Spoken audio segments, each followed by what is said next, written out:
Well, hello, welcome again to Math 315, Analysis and Topology. This is Chapter 5, or Section 5, where we're going to have a look at properties of continuous functions, and we hopefully will get to Cauchy sequences this week as well. So having defined what we mean now by continuity, given our epsilon delta definitions and also our limit definitions, we want to see what the practical and theoretical implications of this definition, what they are, the implications are of this. So functions can be defined either globally, that means on all of the real numbers, that is across the whole real axis, or locally on some closed or perhaps even open or half open interval a, b. And in the latter case, we need to extend our concept of our idea of continuity a bit, because we've got to worry about what's happening at the endpoints here. Because you can't take a left-hand limit at A because it's not in the set, and we can't take a right-hand limit for B because it's not in the set. So we need to just extend things a little bit just to deal with endpoints. So here's our definition. If f is a function defined on a closed interval AB, then we say that f is continuous. We use this CTS abbreviation for continuous at x equals a. That means the left-hand endpoint. That means the limit as I approach a from above of f of x is equal to f of a. So as I approach a from this side, then the limit of that has to exist and it's got to equal f of a. And similarly, we say f is continuous at x equals b. That's the other, the right-hand part of end of the interval. It's continuous at x equals b if the limit as x goes to b from below, so we're going from this side, of f of x exists and equals f of b. So it's simply a way of extending our definition of continuity slightly to deal with these intervals. Very simple example, we're going to look at f of x is square root of 1 minus x squared and show that this is continuous on the interval minus 1 to 1. So here's what I would write down for something like this. So there's our picture. In fact, you don't need to draw the picture, but it turns out to look something like this. It's going to be in fact a semicircle. This will be 1 up here. So this is our f-axis and this is x here. So we just need to check. Firstly, I've got to check that the left limit, so I'm going to go to minus 1 from above. So I'm looking at the limit from above as I go towards minus 1. Well, you just, of course, plug minus 1 into here and you see that you get 1 minus minus 1 squared. That's going to give you 0. And that, of course, is equal to the value of the function. So that's all we have to write down. And similarly, at the other end, point 1, we take a limit from below. As I go towards 1 from below, that's what this notation means. And again, you just plug 1 into here, you get 0. And so this limit's going to be 0, and that, of course, is the value of the function at 1. So it's slightly finicky, but it's just to satisfy the definition of continuity at these points. We take these left and right limits. Now I need also just to mention, I haven't got to give any proof here, but f is continuous at, so as a consequence of that, f is continuous at minus 1 and 1. And if I'm anywhere in between, then by our algebra of limits, then the limit of this thing is going to exist provided I'm somewhere in between minus 1 and 1. So I just need to observe, I don't need to do anything, I just have to write down that if x is between minus 1 and 1, then f is continuous, because it's just a composition of square roots and squares and subtraction and so on. So by our earlier theorem on the algebra of continuous functions, f is continuous. Don't need to give any proof, you just write it down, and that means f is continuous everywhere on this interval.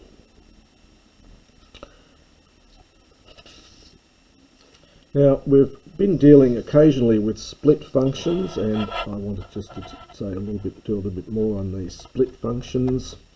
We'll come to these again when we look at differentiability, where it gets a little bit more interesting. But a function may be defined what we call piecewise, is the technical term. It simply means in pieces. may be defined piecewise using a split definition. We've already seen some of these before. So here's our example. F of x is x if x is negative, and it's x squared if x is bigger or equal to 0, and we're asked to prove that f is continuous everywhere. F is continuous everywhere. So here's the way you'd set this out here. So if we're away from 0, that is, if x is not near 0, it's much less than 0 or much bigger than 0. If we're away from the point 0, then these functions x and x squared, these are both continuous. So the only place we have to worry a little bit is what happens when we try and glue these two functions together at the point 0. And to do this formally, we simply have to write down some limits. The calculations are very trivial, but we have to write down to set it out properly. So if we look at the limit as x goes to 0 from below, that is from numbers that are less than 0, then I have to go back to the definition, and for x less than 0, the function looks like x. So in place of the f of x in the limit, I just put x. And now, of course, as x goes to 0, or x goes to 0, this is just 0.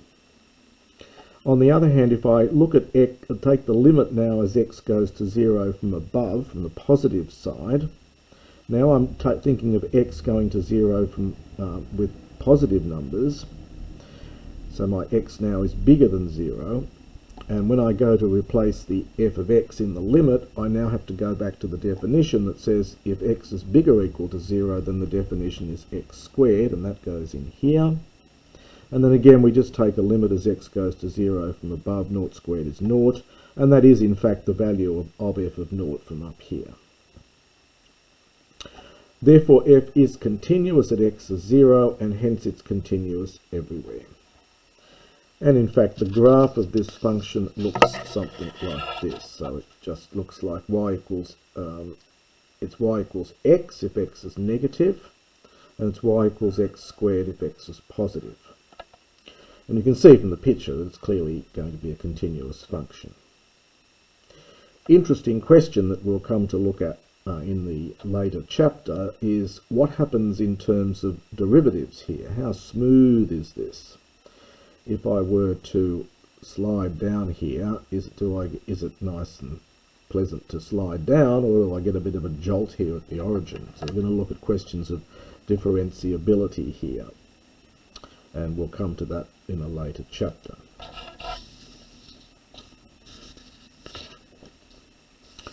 Now we come now to what's known as the intermediate value theorem, which is a very important theorem and very useful for locating zeros of functions.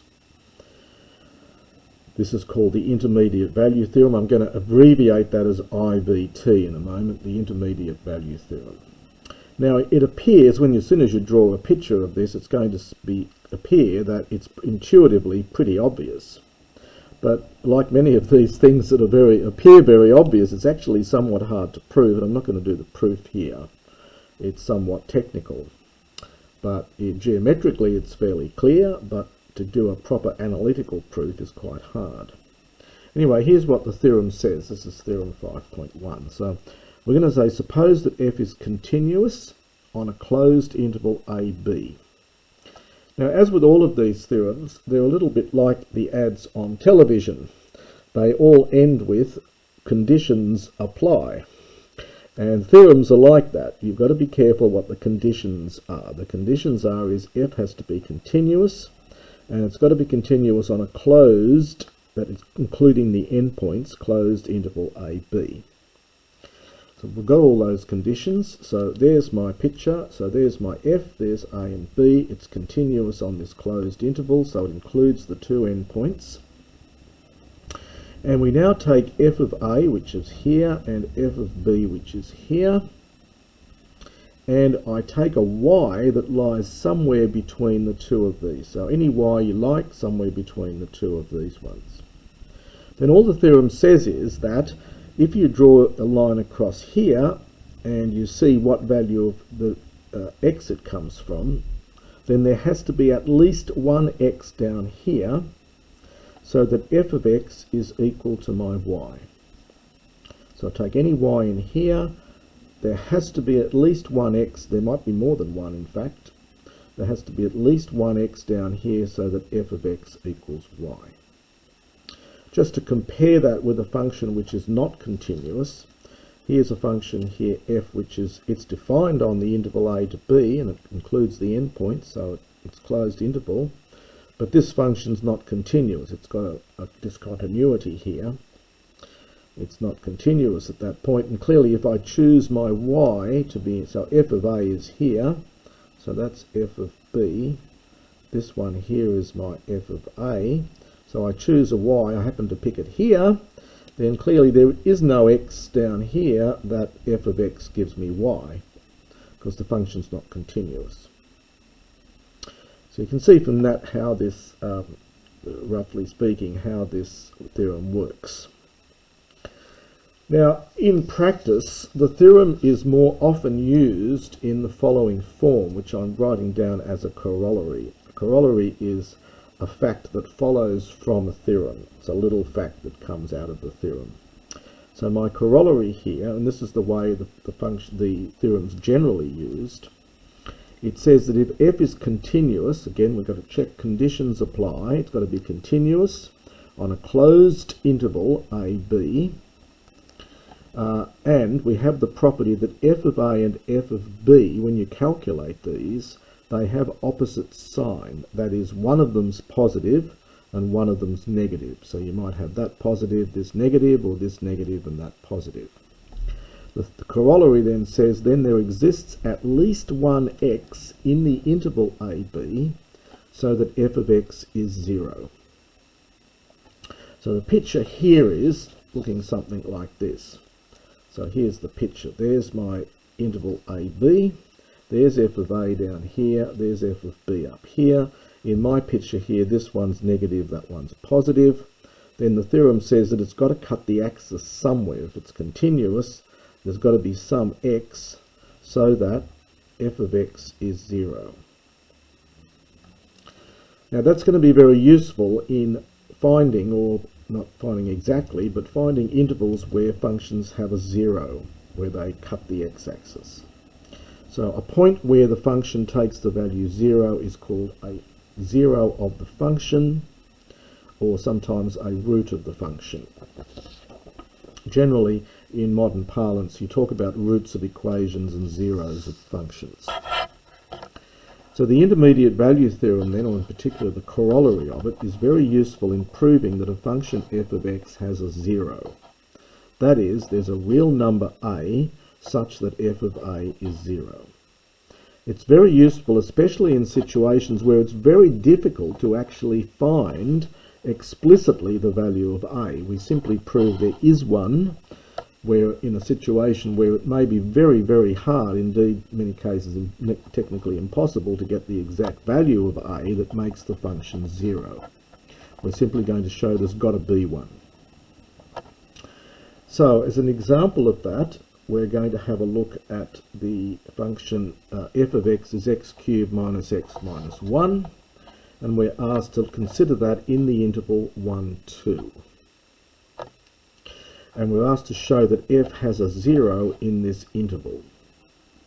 F has a 0 in this interval. Now, by the way, if you tried to solve this equal to 0, you'll find yourself in some trouble. It's a cubic, and unless you're specifically trained to solve cubics, they're very difficult to solve. There is a method for doing this called Cardano's method, although he stole it from somebody else, in fact. But it's quite complicated, and in fact the roots of this, the zeros of this, the value of x that makes this 0 is very, very complicated. In fact, this one in particular is even worse. This is a very, very complicated problem. So all we're going to do is we're going to prove that this does have a 0 somewhere in this interval, but we're not going to explicitly find what the 0 is. Now this is an important kind of question, so you should make sure you master these. They're not very hard. So here's our function. F of x is x cubed minus x minus 1, and we're in the interval, or on the interval between 1 and 2. It's a closed interval. It includes the two endpoints. Now I have to just mumble something about f is continuous. You don't need to prove anything here. This is a cubic. We know this is x cubed is continuous. Each of these are continuous functions, so f is a continuous function. You don't need to prove anything, but you do need to note it. You have to write down f is continuous, because we're using this theorem, so you have to check the conditions. Conditions apply, and the function is continuous. Now, all you do now is you evaluate this at the two endpoints. It says show that there is a 0 somewhere in here, so we work out f of 1. So I put 1 in here. 1 cubed is 1 minus 1 minus 1, which is minus 1, which is negative. So this f of 1 is a negative number, whatever it is. Well, it's minus 1, it's a negative number. F of 2, you put 2 in here, you get 2 cubed minus 2 minus 1, which is 5. And that's a positive number. It's bigger than 0. So now we've got all the conditions we wanted. We've got a continuous function on a closed interval. We've checked that f of 1 is and f of 2 have opposite sign. F of 1 is negative, f of 2 is positive. So our theorem tells me that f has at least one 0, or one root.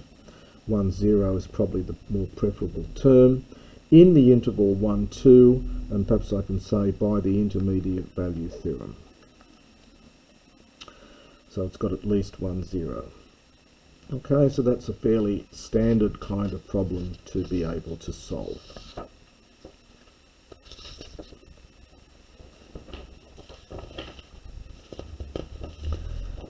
Now, just as a little useful little theorem here, which is worth tucking in here, and that is that if you've got a polynomial of odd degree, that is degree 1, 3, 5, 7, and so on, then p has at least one real root. Every polynomial of odd degree must have at least one real root. This is a useful, fairly obvious fact, but a useful fact.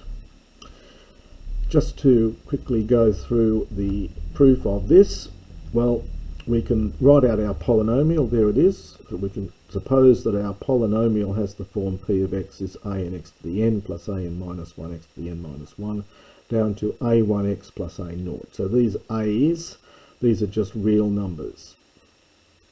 And I'm going to assume that the leading coefficient, the an, is positive. If it's not, then you can just consider minus p of x and do the same argument that I'm about to do. So without loss of generality, we can assume this number here is positive. Now, if we take a very, very large value, a large positive value of x, then this term here, that's where the money will be. If I put x as sufficiently large, that's the term which will be the biggest. That will dominate over all the other terms. Doesn't matter whether these coefficients are positive or negative. Eventually, this one's going to be the biggest dominant term.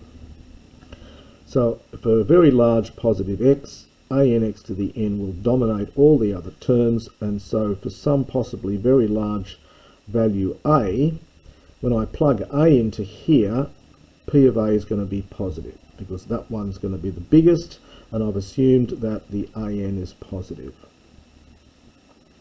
On the other hand, if x is a very large negative number, say minus b, where b is positive, then when you plug minus b into here, this again is going to be the dominant term. So a sub n minus b to the n will be the dominant term, and that'll be negative because n is odd. When you raise minus 1 to an odd power, you get a negative. So provided b, we take this b large enough, when you put minus b in place of x in the whole polynomial, that term's going to dominate, and it's a negative term, so p of minus b will be negative. Again, you just have to comment here that polynomials are continuous everywhere. So by the intermediate value theorem, p has a 0 somewhere between minus b and a, i.e. this polynomial has at least one real root.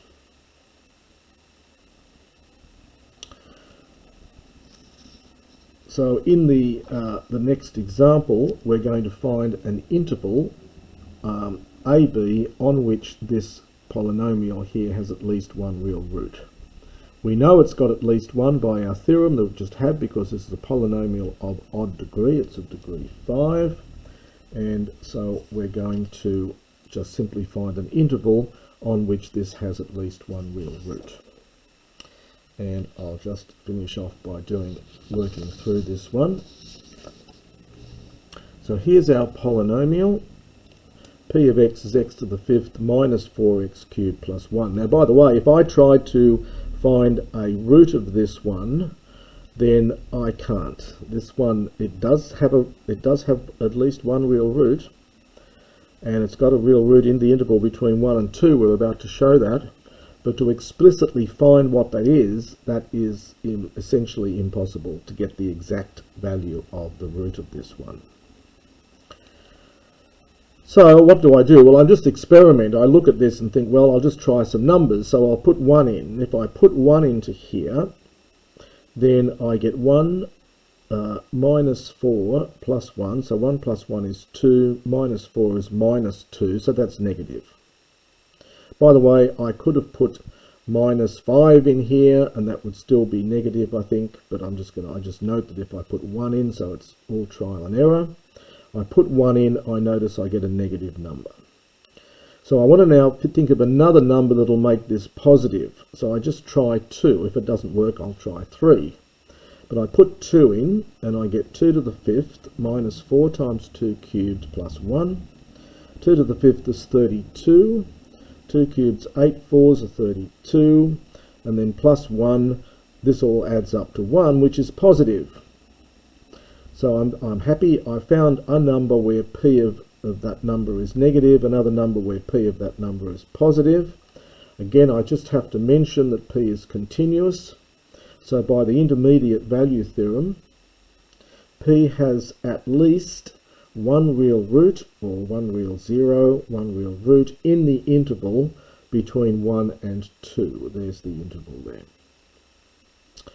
And that's all for the first recording for this chapter.